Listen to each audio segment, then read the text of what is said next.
განვითარებას აქცევს გენდერული თანასწორობის საკითხების ინტეგრირებას საქმიანობის ყველა ასევე სხვა უწყლების კრიტიკულად აზიარებული ჩვენი პრაქტიკა. ის რეკომენდაციები, რომლებიც არის ამ აღრაში წარმოდგენილი, გამახმოვანო ამ აუდიტორიაში, რომ ოქსამით დახმარებით უცხოების პერიოდში ჩვენ განახორციელებთ ხდება და ეს არის ოჯახში ხალხთან მიმართე ძალად და მგონია რომ ეს ძალიან საინტერესო დისკუსია გვექნება. იოს სახელმწიფოს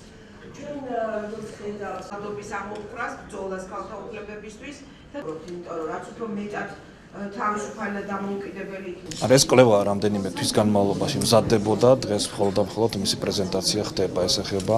შრომით ურთიერთობებში დისკრიმინაციის საკითხებს და ამ ხრივ შეიძლება ითქვას რომ სერიოზული პრობლემები გამოიკვეთა აქ საუბარი არის როგორც წინა სახელშეკრულებო ასევე სახელშეკრულებო პერიოდში ქალთოფლების დარღვევის ფაქტებზე ან დისკრიმინაცია რომელიც უკავშირდება ორსულობას მშობიარობას და ბავშვის მოვლასთან დაკავშირებით, შეებულებასთან დაკავშირებით, როდესაც დამსაქმებელი ხშირად თავს იკავებს ამ პერიოდში ქალის კანონით განსაზღვრული უფლებების განხორციელებისათვის და რეალურად დისკრიმინაციის ობიექტი ხდება ქალი ამ შემთხვევაში, როდესაც საუბარი არის ორსულობაზე, საუბარი არის მშობიარობის და ბავშვის მოვლის შვებულების მიღებასთან დაკავშირებით. ძალიან ბევრი დამსაქმებელი უარს ამბობს ამ შვებულების გაცემაზე ან საერთოდ ათავისუფლებს ქალს ამ პერიოდში და ასეთი ფაქტები არის რეალურად სახეზე. ეს ეხება